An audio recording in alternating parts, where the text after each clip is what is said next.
Oui, moi je me suis demandé, mais c'est ça, pourquoi est-ce qu'on y reste dans ce truc? Quels sont les bénéfices?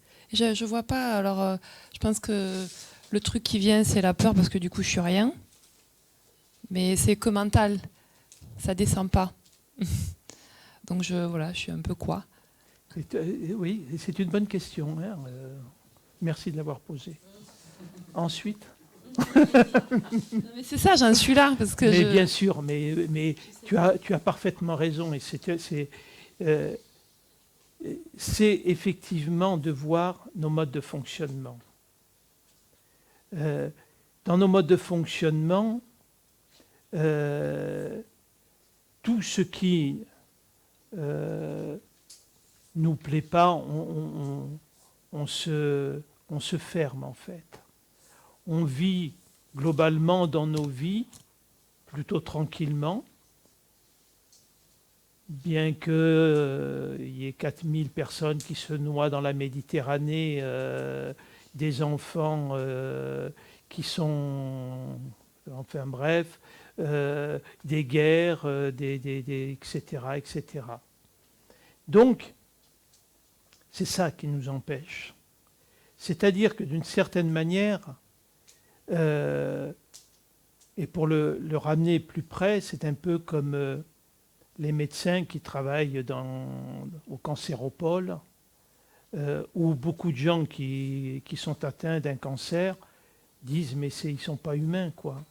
Ils sont d'une froideur, ils nous voient comme des numéros, etc., etc. C'est-à-dire que c'est un système de protection. Parce que si effectivement on lâche tous nos mécanismes, on est interpellé par tout ça, toute cette misère, toute cette souffrance. Ça, c'est la chose d'une manière beaucoup plus large. Mais si on se rapproche, être dans l'ouverture, dans l'accueil, c'est faire disparaître ce qu'on appelle notre jardin secret. C'est-à-dire, il y a la peur de l'intrusion, il y a la peur de devoir être disponible en permanence à nos enfants, à notre compagne, notre compagnon, à nos amis, à tout. Et en fait, on crée cet espace individuel où c'est « foutez-moi la paix ». oui, ça me parle, mais je vois pas le lien avec les conditionnements de l'ego. C'est l'ego, ça. Par exemple, pour que moi j'ai ma pièce où je suis bien, effectivement, quand il y a une blessure, ça mouline, et après j'ai besoin d'aller dans cette pièce pour Ouais. faire appel à l'archange et me recentrer. Tu as besoin de te couper.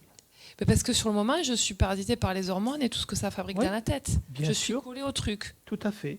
Et Et c'est pour ça que tu vois bien que pour être dans ta paisibilité, si on peut le dire, tu dois te séparer de l'aliénation que tu as du regard des autres. oui, je suis là, oui. Oui, oui, non, mais il n'y a pas de souci. Hein, c'est pas l'important, c'est de le voir et point final. Il n'y a pas en être là ou ailleurs. Ça n'a aucune importance. C'est ce que tu vis dans l'instant et de comment tu le vis. C'est-à-dire qu'effectivement, t'ouvrir véritablement complètement à l'autre, c'est une prise de risque, c'est un danger. Tu as l'impression que si tu fais ça, tu perds ton pouvoir et l'autre peut en profiter. Et souvent, ce mode de fonctionnement se structure dans l'enfance, en fait. Parce que en tant qu'enfant, il y a, en tant que nourrisson, je veux dire, on dépend totalement de notre père et notre mère pour manger, pour se laver, enfin, pour tout. Et petit à petit, on s'individualise. Et vers l'âge de 3 ans, il y a l'apparition du moi. Et l'enfant, en général, c'est le non. C'est je ne suis pas. C'est moi qui décide. Et on se structure progressivement là-dedans avec c'est ma vie. Et par rapport à ça, il y a les gens qu'on accueille, par exemple dans un couple, donc tout va bien, mais au bout d'un moment, il faut se protéger parce que si je ne me protège pas, je rentre dans la soumission par rapport à l'autre. Comment? Ça me parle. Eh oui. Et donc, c'est une croyance toujours.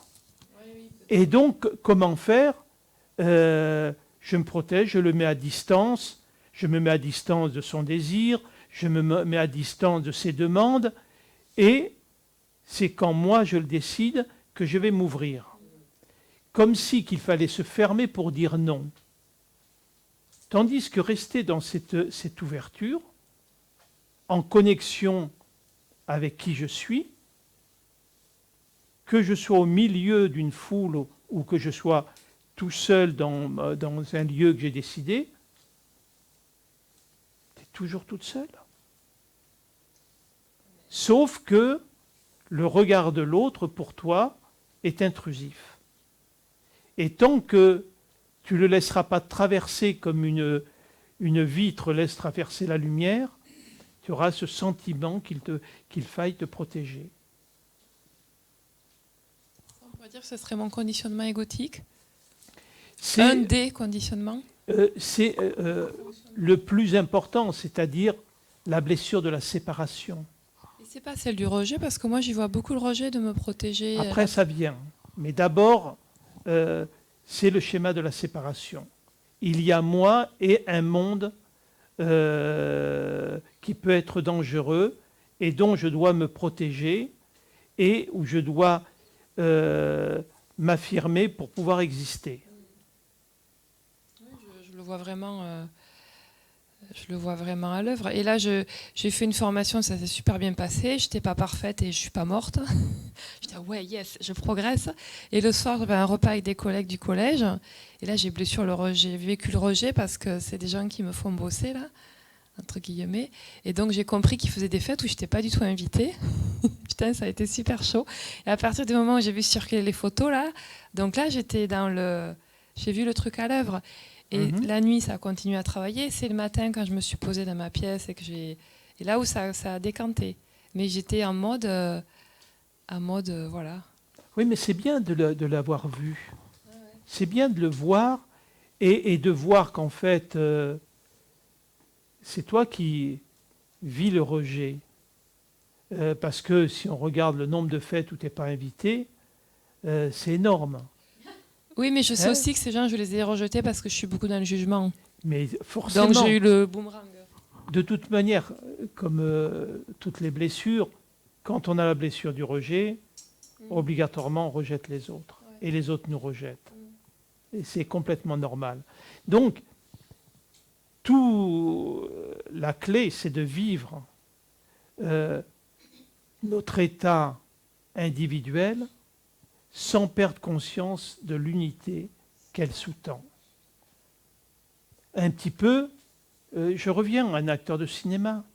Il faut voir que dans le rôle que tu as, tu dois jouer la blessure du rejet. Ça fait partie de la structure de ton jeu personnel. Et cette blessure du rejet, elle n'est pas faite pour te faire souffrir. Elle est là pour te rappeler que c'est toi qui te rejettes. Et donc, elle t'invite à renouer avec toi et de redevenir amoureuse de toi. Oui, parce que derrière, il y a l'idée que pour plaire aux autres, tu as utilisé un terme à la fois, la prostitution affective. Ça m'a beaucoup parlé parce que je fonctionne que comme ça. Bien sûr. Je le vois vraiment à l'œuvre et du coup, c'est ok s'ils m'invitent pas. Et puis moi, en fait, j'ai même pas envie d'y aller à leur fête, tu vois. Ça m'intéresse pas du tout. Exactement. Mais c'était plus parce que voilà, il y avait tout ça. Bien sûr. Tu sais, si à ton insu, on te filmait toute la journée, de comment tu te comportes globalement dans la relation avec les autres, tu dirais, oui, effectivement, je ne suis pas quelqu'un vers qui on a forcément envie d'aller. Oui, je le sens, ça m'énerve de plus en plus. Ouais. Tu vois ? Ouais. Donc, et tout ça, ça doit être vu avec une grande bienveillance. une grande douceur, sans aucun jugement. Parce que si tu te juges par rapport à ça, par exemple, tu vas vouloir le changer. C'est un peu comme quelqu'un qui conduit une voiture, il entend du bruit, il enlève une roue en disant maintenant ça ne fera plus de bruit. Donc, si c'est là, ce n'est pas comme un handicap, mais ça fait partie des choses que tu as à aimer.